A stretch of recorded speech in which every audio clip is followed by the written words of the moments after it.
Pemirsa, sebagai daerah destinasi pariwisata dunia, sampah plastik menjadi polusi alam dan lingkungan Pulau Bali. Berbagai upaya dilakukan pemerintah dalam membatasi timbulan sampah plastik, salah satunya pembatasan produksi dan distribusi air kemasan di bawah 1 liter.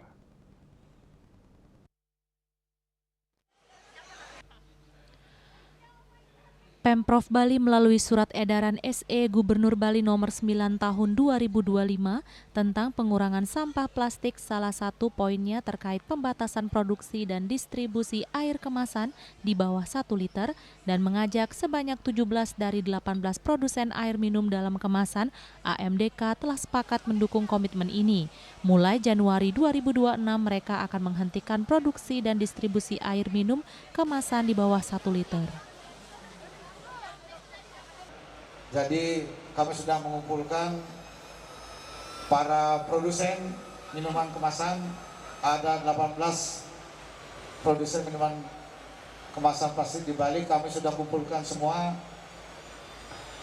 semuanya mendukung Pak, kecuali satu Pak. Izin saya harus menyebut Pak, yang satu ini yang belum adalah Danone yang memproduksi minuman air aqua. Kami akan undang lagi. Yang lain semuanya sudah setuju Pak, menghentikan produksi minuman kemasan plastik sekali pakai dan hanya menghabiskan yang sudah terlanjur diproduksi. Jadi sampai bulan Desember. Januari sudah ada lagi minuman kemasan plastik di bawah 1 liter. Adanya komitmen ini setidaknya dapat mengurangi keberadaan sampah plastik dari botol air kemasan yang mencemari alam dan lingkungan Bali sebagai daerah destinasi pariwisata dunia. Wujud kegiatan ini telah mendapat dukungan dari pemerintah pusat melalui Kementerian Lingkungan Hidup yang mendukung langkah ini untuk menyelamatkan alam Bali dari pencemaran lingkungan terutama dari sampah plastik.